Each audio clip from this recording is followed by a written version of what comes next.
महाराष्ट्र विशेषमध्ये सगळ्यांचं स्वागत. नमस्कार, मी अमित गत्रे. महाराष्ट्रातल्या तुमच्यासाठी उपयोगी योजना आणि महत्त्वाच्या घडामोडींचा आढावा घेऊया. संभाव्य अल निनोमुळे ऑगस्ट-सप्टेंबरमध्ये सरासरीपेक्षा कमी पाऊस पडण्याचा अंदाज असल्यामुळे मुख्यमंत्र्यांनी राज्यातील परिस्थितीचा आढावा घेऊन युद्धपातळीवरती उपाययोजना करण्याचे निर्देश दिले. जुन्या जलस्रोतांची दुरुस्ती, जलयुक्त शिवार आणि गाळमुक्त धरण योजनांना गती देऊन पाणीसाठा वाढवण्यावरती त्यांनी भर दिला. मंत्रिमंडळ पायाभूत सुविधा विकास समितीची बैठक मुख्यमंत्री देवेंद्र फडणवीस आणि उपमुख्यमंत्री एकनाथ शिंदेंच्या उपस्थितीत नुकतीच पार पडली. यात मुंबई मेट्रो मार्गिका 5A टप्पा 1 आणि टप्पा 2 अशा एकूण 18,130.55 कोटी रुपयांच्या कामांना मंजुरी देण्यात आली. या मार्गिकेची लांबी 34.21 किलोमीटर असून यामध्ये 19 स्थानकांचा समावेश असेल.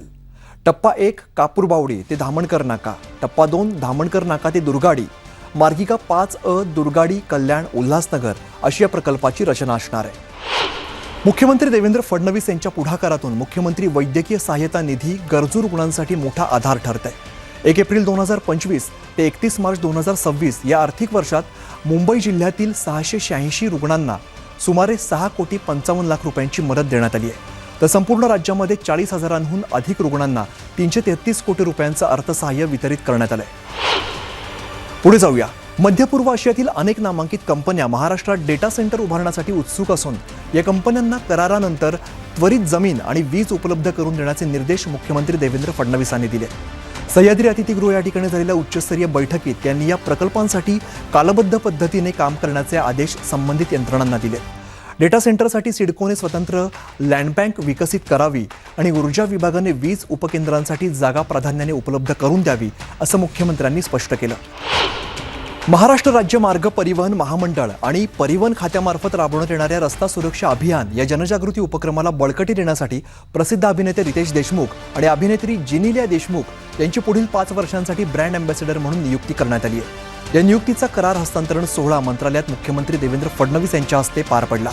या सोहळ्याला उपमुख्यमंत्री एकनाथ शिंदे तसंच परिवहन मंत्री आणि एसटी महामंडळाचे अध्यक्ष प्रताप सरनाईक आणि इतर मान्यवर उपस्थित होते. एसटी महामंडळामार्फत राबवण्यात येणाऱ्या विविध जनजागृती मोहिमांना अधिक प्रभावीपणे जनतेपर्यंत पोहोचवणं तसंच परिवहन खात्याच्या रस्ता सुरक्षा अभियानाची जनजागृती अधिक परिणामकारक करण्याच्या उद्देशाने ही नियुक्ती करण्यात आली आहे. रत्नागिरी नगर परिषदेच्या नगरसेविका आणि त्यांचं शिष्टमंडळ यांनी बारामती या ठिकाणी अभ्यास दौऱ्यावरती असताना उपमुख्यमंत्री सुनेत्रा पवार यांची सदिच्छा भेट घेत विविध विकास कामांवरती सविस्तर चर्चा केली. यावेळी रत्नागिरी शहरातील पायाभूत सुविधा, महिला सक्षमीकरण आणि स्थानिक पातळीवरील प्रश्नांवरती सकारात्मक संवाद साधण्यात आला. नगरसेविकांनी आपल्या प्रभागातील अडचणी, नागरिकांच्या अपेक्षा आणि विकासाच्या गरजांची मांडणी केली. बारामतीतील विकास कामांचा अभ्यास करताना तसंच प्रभावी आणि लोकाभिमुख उपक्रम रत्नागिरीत राबवण्याचा निर्धार उपमुख्यमंत्री सुनेत्रा पवारांनी व्यक्त केला. पुढे जाऊया.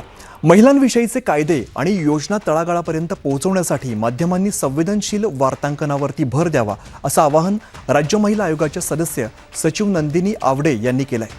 राष्ट्रीय महिला आयोग आणि माहिती व जनसंपर्क महासंचालनालय यांच्या संयुक्त विद्यमाने आयोजित महिला माध्यमं आणि तंत्रज्ञान कार्यशाळेत त्या बोलत होत्या. यावेळी लेखिका डॉक्टर रिचा सूद यांनी पीडितेची ओळख गुप्त ठेवण्यासाठी आणि व्हिक्टीमऐवजी सर्व्हायव्हर हा शब्द वापरण्याचं आवाहन केलं. राज्यातील सर्व माध्यमांच्या शाळांमध्ये इयत्ता 1ली ते 10वी पर्यंत मराठी भाषा अनिवार्य असतानाही नियमांचं उल्लंघन करणाऱ्या शाळांविरुद्ध राज्य शासनाने कठोर कारवाईचा निर्णय घेतलाय. 2020च्या अधिनियमानुसार मराठी विषय सक्तीचा असून अनेक इंग्रजी माध्यमांच्या खासगी शाळांमध्ये याची अंमलबजावणी होत नसल्याने शिक्षण विभागाने नवी कार्यपद्धती निश्चित केली आहे. नव्या नियमांनुसार मराठी विषयासाठी पात्र शिक्षक नियुक्त न करणाऱ्या शाळांना प्रथम नोटीस दिली जाईल. समाधानकारक खुलासा न मिळाल्यास 1 लाख रुपयांचा दंड आकारला जाईल. दंडात्मक कारवाईनंतरही सुधारणा न झाल्यास संबंधित शाळेची मान्यता रद्द करण्याची तरतूद करण्यात आली आहे. पुढे जाऊया. मुख्यमंत्री देवेंद्र फडणवीस यांच्या उपस्थितीत महाराष्ट्र शासन, JW ग्लोबल इंडिया आणि द सीड कन्सोर्टियम पार्टनर्स यांच्यात तब्बल 1,65,154 कोटींच्या गुंतवणुकीचा ऐतिहासिक सामंजस्य करार करण्यात आला. या प्रकल्पामुळे राज्यात 2,800 कायमस्वरूपी आणि हजारो बांधकाम क्षेत्रातील रोजगार निर्माण होणार आहे.